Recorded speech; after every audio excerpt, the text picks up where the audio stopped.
Today's topic is a fun one. It's about anxiety. I hope you can't see the fly that's flying around right now. Anxiety. Feeling that we all love so much. I've had a lot of personal revelations about anxiety recently that I wanted to share because I feel like I wish someone had told me this. I'm someone that has always had anxiety for as long as I can remember. I've had it so long that I stopped being able to tell when I was anxious, and it just became like my constant state of being. And I've had a lot of like problems that does wonders for your health. Anxiety, for me, the way that it works on a daily basis is that something will happen, a trigger, and then I will get the feeling of anxiety. And then from there, I will overthink and plan so that I can try to prevent whatever fear was brought up by the trigger. And I recently noticed this about myself and started observing my anxious thoughts and realized quite a few things. I realized that my whole life I've thought my anxiety was trying to help me. And that just because my anxiety is about things that actually matter to me, that I should listen to whatever it tells me. I look at a lot of my emotions and instinctual psychological stuff like this as being their own like personalities, their own, like, this isn't something I've had control over. It just kind of happens in my head, and it's not like a true representation of myself. It's just kind of like it's a wild animal. I've even heard anxiety referred to as a monkey, or it's the part of your brain that's still like a caveman that wants to survive. Like, that's the part of your brain that's activated when you have anxiety. Anyway, so I'm like, okay, let's take a step back and look at this anxious Annie. And I noticed that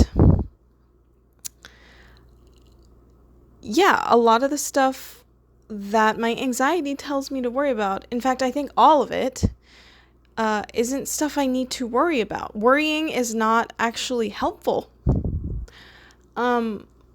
Most things you're able to just do. You do not need to plan for them and think them out.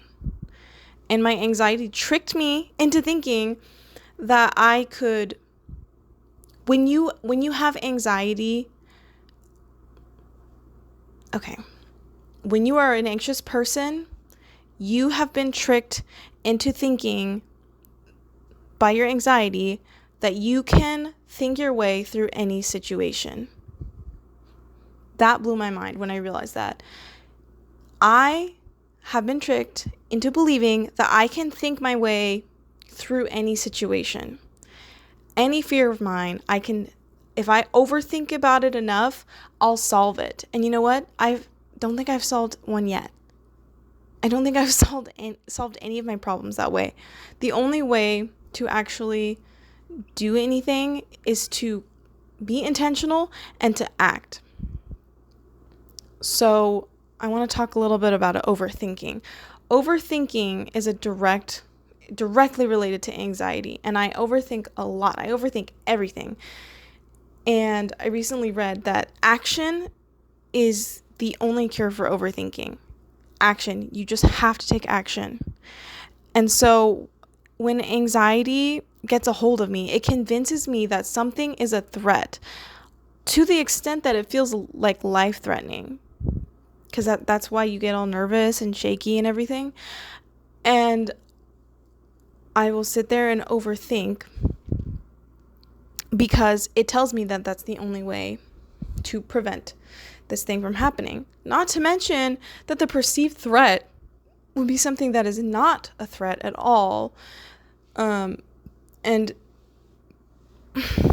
I want to tie that back into the fact that it goes like fear.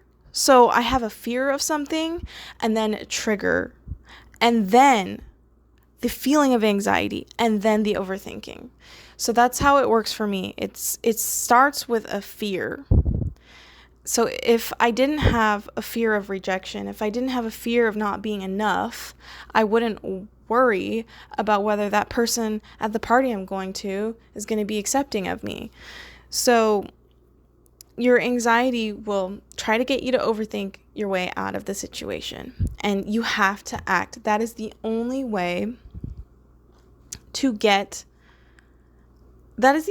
take power away from your anxiety, is to act. It tries to make you think that if you think enough, you will have power, that you'll have control, but that's not true. That's only taking away your power. That's only taking away your agency in your own life, because you know what you do? You just sit there and sit there. And the longer you sit there, the harder it gets to do anything. So what I learned is that the moment I start, I'm getting so fired up. The moment I start overthinking something, that is when I give up all my power to anxiety. And that doesn't mean that you can't fix it, but it's taught me that I need to be aware of my thoughts. And when I start to feel myself planning like, oh, I have to do this, I should look it up, I should, write out a list of all these things, or I should research it, or ask people, like I should do all this stuff first, or I should, make up my mind about or decide about something first before I go do this thing.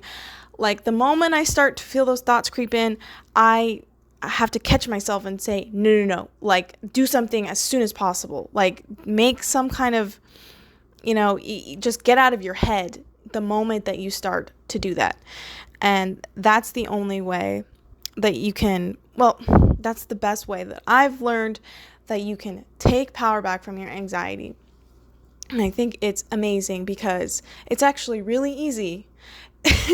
It's actually way easier to just do something and then figure it out later, because the worst thing that can happen is usually not that bad. And this also reminds me that this is why I think meditation is good, because meditation helps you, it builds the muscle and the skill to be able to see your thoughts objectively. I think that's personally the biggest thing I've gotten out of meditation is being able to objectively view my own thoughts. I just wanted to come on here and talk about that. I think I'm going to make a part 2 to explain a little bit more about the paradox of anxiety and trying to not be anxious, and how that can make it worse, or that does make it worse. But basically just get out there and do something. And I hope this advice was helpful. This is something I just recently learned about myself, and I hope that you're having a great day. Bye. Say bye, Banu. Come here. Say bye. Come here. Say bye. Bye.